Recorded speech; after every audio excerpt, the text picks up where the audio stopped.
गौतम बुद्ध नगर जिला ईंट निर्माता समिति के जिलाध्यक्ष और साथ ही उत्तर प्रदेश ईंट निर्माता समिति के अध्यक्ष ओमवीर सिंह भाटी एडवोकेट हाल ही में all India brick and tile federation के महामंत्री चुने गए हैं।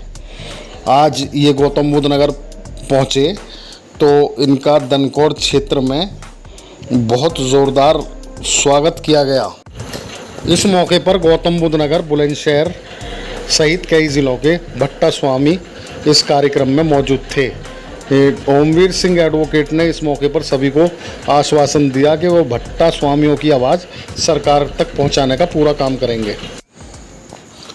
हमारे साथ मौजूद हैं all India brick and tile federation के महामंत्री बने ओमवीर सिंह भाटी एडवोकेट, जो मूल रूप से दनकौर क्षेत्र के देवटा गांव के रहने वाले हैं। ओमवीर भाटी जी आज जब दनकौर पहुंचे तो उनका ज़ोरदार स्वागत किया गया। बात करेंगे क्या प्राथमिकताएं हैं, क्या मुद्दे हैं और वो ईंट निर्माताओं की आवाज़ को क्या सरकार तक पहुंचाएंगे। लाल ईंट जो है, ईंट भट्टा, ये बहुत पुराना उद्योग है और ये ग्रामीण कुटीर उद्योग है और सीजनल भी है। जो खेतीहर मजदूर हैं वो पहले खेती में काम करके उसके बाद ईंट भट्टों पे आकर के काम करते हैं। पूरे संपूर्ण भारत में लगभग 1.5 लाख ईंट भट्टे हैं। पहले फिक्स चिमनी के भट्टे थे, मूवेबल चिमनी के, और सरकार ने प्रदूषण कम करने के लिए एफसीबीटी के रूप में 1996 में इनको परिवर्तन कराया और वर्तमान में जो एनसीआर है, बंगाल है, हरियाणा है, बिहार है, इसमें जिगजैग रूप के ईंट भट्टे के रूप में इनको कन्वर्जन कराने के आदेश हुए हैं।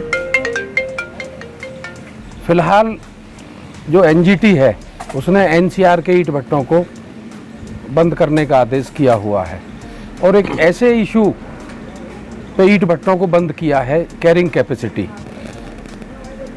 ईंट भट्टों का जो इसमें पार्टिसिपेशन है वो 7% था और एनसीआर में जिगजैग भट्टे बना करके उनको 3% पे, ये गवर्नमेंट के डेटाज हैं, ले आया गया है। कैरिंग कैपेसिटी ओवरलोड, जिसका कंस्ट्रक्शन, पॉपुलेशन, ट्रांसपोर्ट, होटल्स, ये सब फैक्टर हैं। तो कैरिंग कैपेसिटी पे केवल एक उद्योग को बंद करना ये उचित नहीं है। इस संबंध में उत्तर प्रदेश स्तर पर माननीय मुख्यमंत्री जी से भी वार्ता की गई है। जो वर्तमान में हमारे भूपेंद्र यादव जी पर्यावरण मंत्री बने हैं, उनसे भी इस इशू को लेकर के 2 बार भेंट हुई है। तो मेरी जो फेडरेशन है उसका नाम all India brick and tiles manufacturing federation है। हैबिटेट सेंटर में इसका कार्यालय है और मुझे राष्ट्रीय महामंत्री के रूप में वहाँ सर्वसम्मति से 6 तारीख को लखनऊ में हुए अधिवेशन में मनोनीत किया गया है। फिलहाल मुझ पे उत्तर प्रदेश ईंट निर्माता समिति के अध्यक्ष के रूप में जिम्मेदारी थी। तो मेरा पूरा प्रयास भी यही रहेगा कि सरकार के साथ वार्ता कर, जो ये एक ग्रामीण कुटीर उद्योग है, जो अनस्किल्ड लेबर, जिसको कहीं सरकार सेवा नहीं दे पाती, उसको हम सेवा देते हैं। और जो फिजिकली हैंडीकैप्ड भी हैं वो भी हमारे ईंट भट्टों पर आकर के अपनी रोजी रोटी चलाते हैं। और ये ऐसा व्यवसाय है कि जिसमें पेमेंट की कोई दुविधा नहीं है, 15 दिन में उनका भुगतान कर दिया जाता है। तो बहुत सारी नीति इस तरीके की हैं। बाउंडेड लेबर एक्ट ईंट भट्टा मालिक पे लगा दिया जाता है। सही मायनों में आप भट्टा मालिकों की आवाज़ जो है सरकार तक पहुंचाने का काम करेंगे। हाँ, वर्तमान में जो सरकार की नीति हैं वो ईंट भट्टा जो उद्योग है इसके विपरीत परिस्थितियों में है।